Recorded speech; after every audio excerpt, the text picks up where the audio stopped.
Sakawuni menangis sejadi-jadinya di pangkuan kakeknya. Ki Sugata Brahma mengelus rambut cucunya itu dengan penuh kasih sayang. Dia tahu sekarang ini cucunya sedang mengalami goncangan batin yang cukup berat, dan dia berusaha memberikan penghiburan pada gadis remaja itu.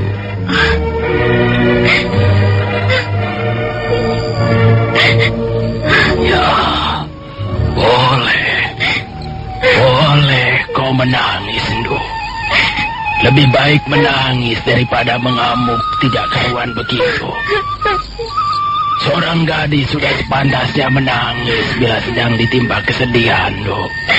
Saya sedih, Kek. Saya sedih sekali. Bukan kau saja yang mengalami seperti ini, Ndu. Semua orang juga pernah bersedih hati. Saya sakit.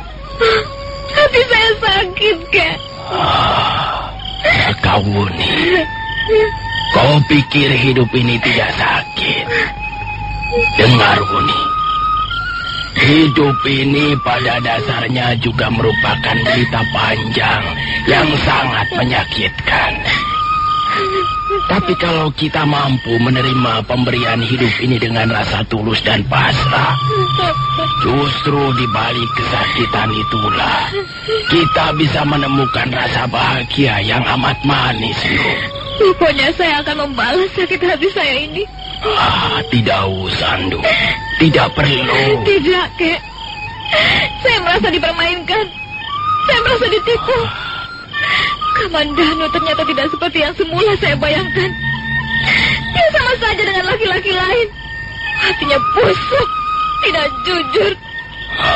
Ndu, apa gunanya menyalahkan orang lain? Kakek jangan membela orang itu. Dia penipu, Kek. Dia sudah menipu saya, cucumu. Percayalah, Angger Kamandanu tidak bermaksud menipumu. Kakek Sugata ingin saya mengalami nasib seperti ibu? Tentu saja tidak, Ndu. Aku ini kakekmu. Tentu saja aku ingin melihatmu bahagia. Nah, kalau begitu kakek harus membenarkan sikap saya. Dan kakek harus menyalahkan sikap si tengik Arya Kamandanu itu. Baiklah. Kakekmu akan menuruti saja apa keinginanmu. Tapi kau harus berjanji pada kakek bahwa kau tidak akan ngamuk-ngamuk lagi seperti tadi, ya. Kau mau berjanji, Ndu? Iya, saya berjanji, Kek. Bagus. Nah, sebaiknya sekarang ini kau istirahat. Tenangkan dulu pikiranmu yang sedang kacau. Besok kakek ingin membicarakan sesuatu padamu. Soal apa, Kek? Besok saja. Sekarang kau istirahat dulu.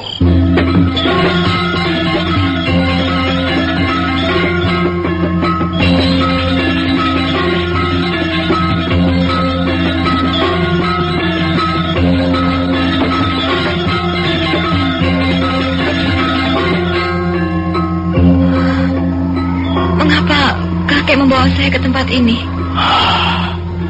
Rasanya tempat ini cukup sepi. Iya, tempat ini bahkan mungkin tidak pernah dijamah manusia, Kek. Duduklah, Wuni. Duduklah. Iya, baik, Kek. Ya, duduklah. Dan dengarlah baik-baik apa yang akan kakek katakan padamu ini nanti. Kau tahu, kakek sekarang sudah cukup tua, Ndu. Rasanya saat ini adalah saat paling tepat untuk mewariskan ilmu atau jurus angin lengan seribu padamu. Jadi kakek akan mengajarkan jurus-jurus angin lengan seribu? Iya, benar, Ndu. Jurus angin lengan seribu sebenarnya merupakan pengembangan dari jurus-jurus lengan seribu. Dasar-dasar yang digunakan sama. Lalu perbedaannya apa, Kek? Perbedaannya Jurus angin lengan seribu harus dimainkan dengan kekuatan tenaga dalam yang tinggi. Dan tenaga dalam yang digunakan itu berasal dari tarikan napas, pengaturan nafas, pemusatan pikiran yang sumbernya dari aliran napas. Nah, sekarang coba pejamkan matamu. Ayo pejamkan. Apa yang akan kau dengar? Saya tidak mendengar apa-apa. Perhatikan baik-baik. Apa yang terdengar di gendang telingamu sekarang ini?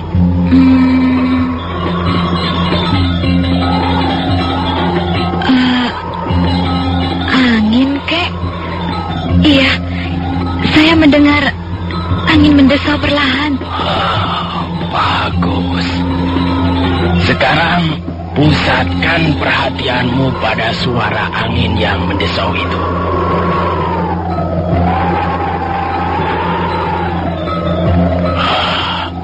Apa yang kau dengar sekarang? Angin mendesau semakin keras, kek.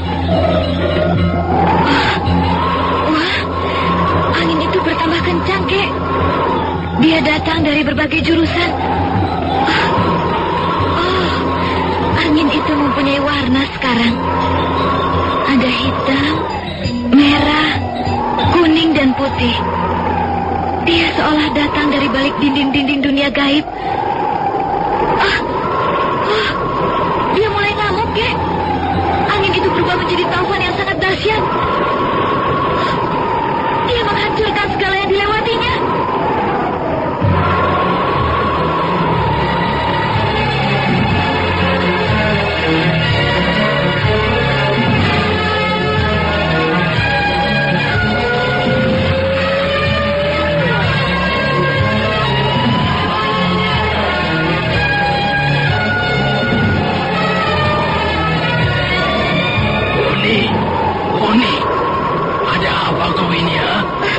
Kenapa kau menutup telingamu?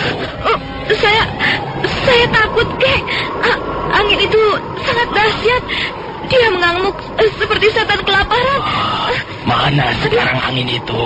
Kau masih mendengarnya? Tidak, kek. Angin itu sudah tidak ada lagi. Kemana perginya ya?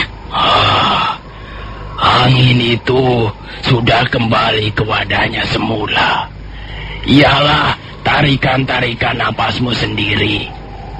Angin dahsyat yang baru saja kau dengar sebenarnya bukan berasal dari luar dirimu. Dia berada dalam dirimu sendiri. Angin itulah yang nanti akan membantumu memainkan jurus-jurus angin lengan seribu. Nah, sekarang lihatlah. Aku akan memberi sekedar contoh. Ki Sugata Brahma lalu berdiri. Kedua belah telapak tangannya digunakan menutup kedua belah telinganya. Itulah pertanda pendekar lengan seribu bermaksud menggunakan jurus-jurus pamungkas yang dahsyat.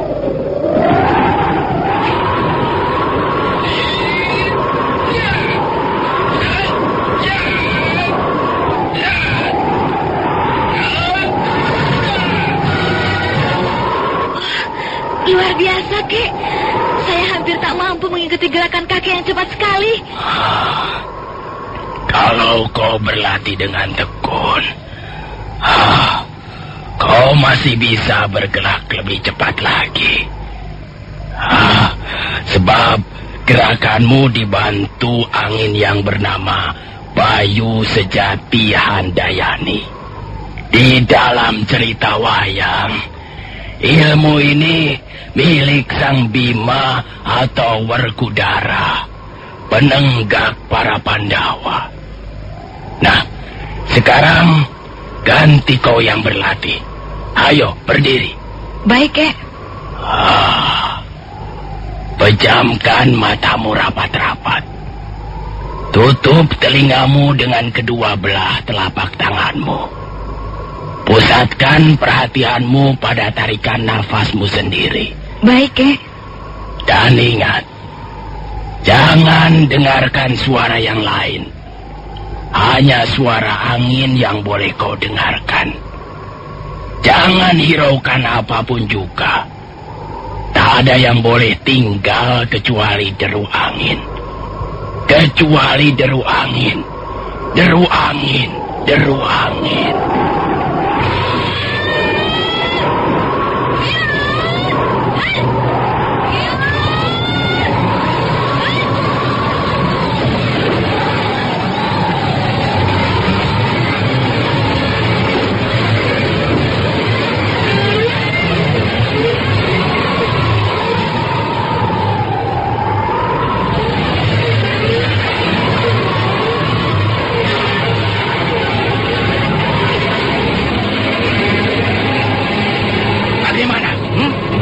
Sudah memperoleh keterangan tentang perempuan yang bernama Sakawuni itu? Beres, Kakang. Kau jangan beres-beres saja. Kita sedang mengemban tugas yang amat penting dan berbahaya. Kakang tidak perlu khawatir. Aku sudah tahu letak rumahnya, Kang. Dia tinggal di desa Tanibala, Kang. Di atas lereng Bromo. Sakawuni itu cucu bekas kepala desa yang bernama Ki Sugata Brahma. Bagus, bagus. Sakawuni terkenal gadis yang liar dan brutal, Kang. Dia jarang berada di rumahnya. Dia senang keluyuran, tapi kebetulan sekarang ini dia tidak pergi kemana-mana, Kang. Nah, kalau begitu, kita harus segera pergi ke Jasun Wungkal.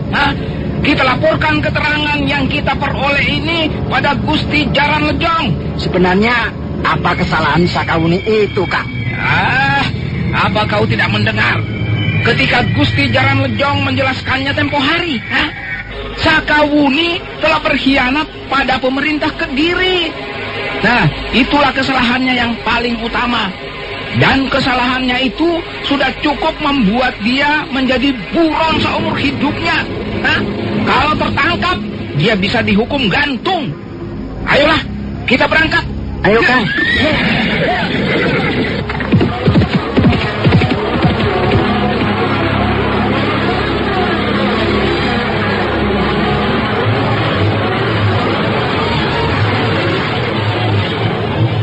Dua orang penunggang kuda itu, yang tak lain adalah dua orang prajurit Kediri, segera memacu kudanya menuruni lereng Bromo.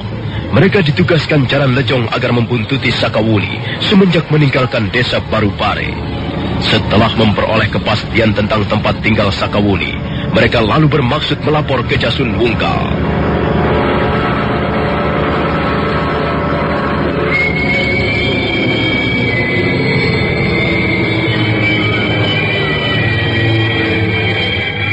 Kita tinggalkan sejenak desa Tanibala yang bermandikan cahaya matahari sore yang hangat. Kita tinggalkan Sakawuni yang tengah sibuk berlatih jurus angin lengan 1000 bersama kakeknya. Sekarang marilah kita ikuti perjalanan Arya Kamandanu menuju lereng Arjuna untuk menemui Maisin istrinya.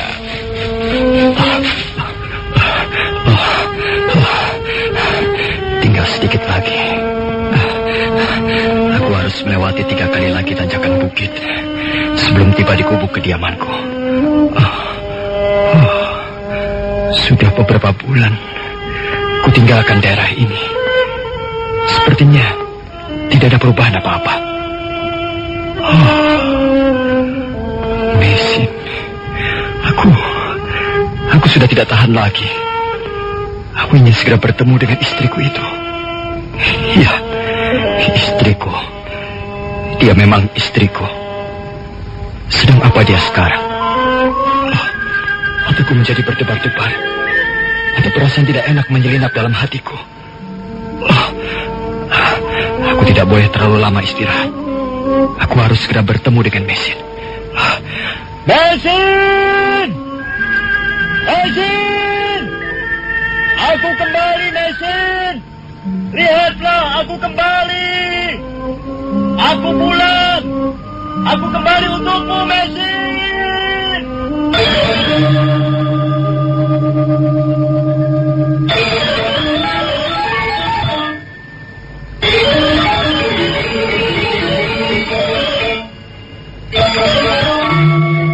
Arya Kamandanu melompat dan segera berlari kencang menaiki tanjakan bukit. Tak ada lagi yang dipikirkannya kecuali Maisin istrinya. Dia menjadi amat gembira ketika sudah mulai nampak atap gubuknya dalam temaram cahaya sang Dewi Chandra. Tapi dia menghentikan langkahnya ketika di hadapannya tiba-tiba berdiri sosok bayangan manusia. Mengapa kau menghadang langkah-langkahku? Sabar, Kamandanu, sabar. Kau tidak usah buru-buru ya. Oh, kaki tanpa ruang. Iya, aku. Aku ingin bertemu dengan istriku. Sabar, kataku. Istrimu tidak apa-apa. Sudah, kita tunggu saja di sini. Ada apa dengan Maisin? Ada apa dengan istriku? Sudah kukatakan, istrimu tidak apa-apa. Tenang saja. Kita tunggu di sini. Kita laki-laki lebih baik menunggu di sini. Tidak, aku mau bertemu dengannya. Sekarang juga. Jangan bodoh. Minggir. Kau mau minggir atau tidak? Kamandanu, istrimu akan melahirkan.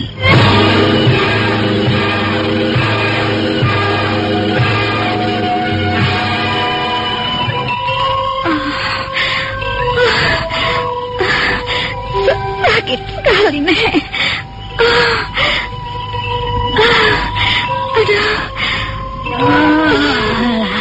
Tahanlah, Nduk, tahan. Jangan terlalu banyak bergerak. Diam. Mana Kakang Kamandanu, Nek? Apakah dia tidak mau pulang juga? Dia akan menyusul kemudian. Dia sudah berjanji akan pulang. Sudahlah, Nduk. Lebih baik kau pikirkan keselamatanmu dan bayimu ini.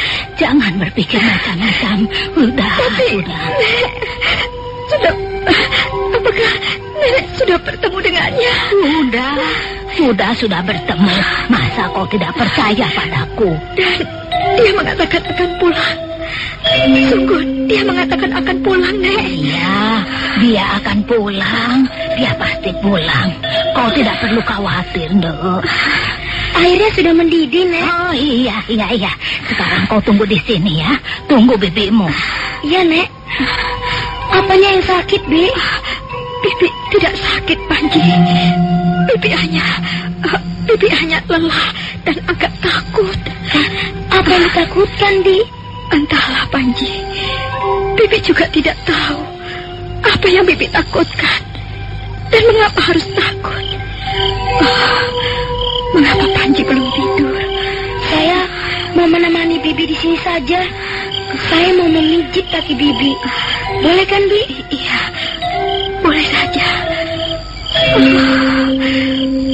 Sang Yang Widi, kuatkanlah kepercayaanku padamu.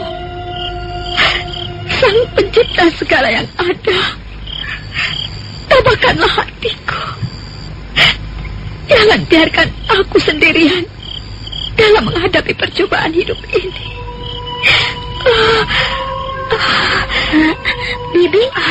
Bibi berdoa ya? Iya, Panji. Bibi sedang berdoa.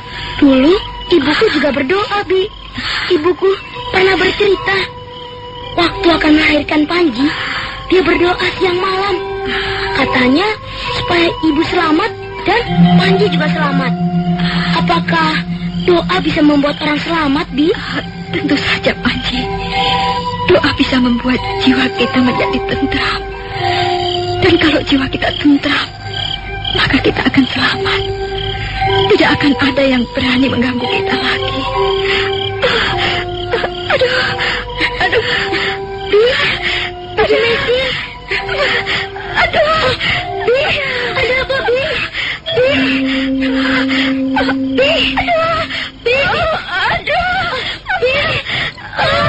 Tolong, Nek. Lihat, Bibi. Lihat, Bibi. Tolong, Nek. Ya ampun. Aduh, Gusti. Nyebut. Panggillah nama saya. Nyebut.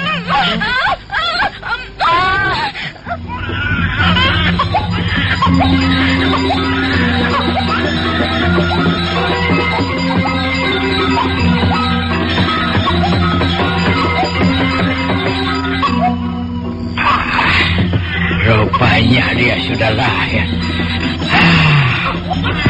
Apa lagi Pak Budi ini? Kamandano, dengar itu. Istrimu sudah melahirkan. Mesin sudah melahirkan. Kamandano, apa yang kau lakukan di situ? Apa yang kau pikirkan? Ayo, kita lihat istrimu.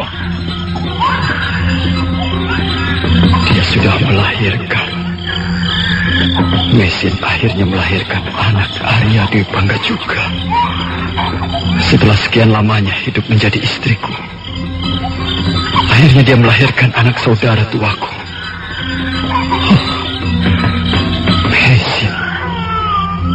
Mesin, mengapa kita harus mengalami peristiwa seperti ini? Apa sebenarnya yang terjadi atas diri kita? Kok malah bengong di situ? Kau sedang kesurupan ya, Kamandano? Sudahlah, ayo kita lihat istrimu. Ayo kita lihat seperti apa keadaan bayinya.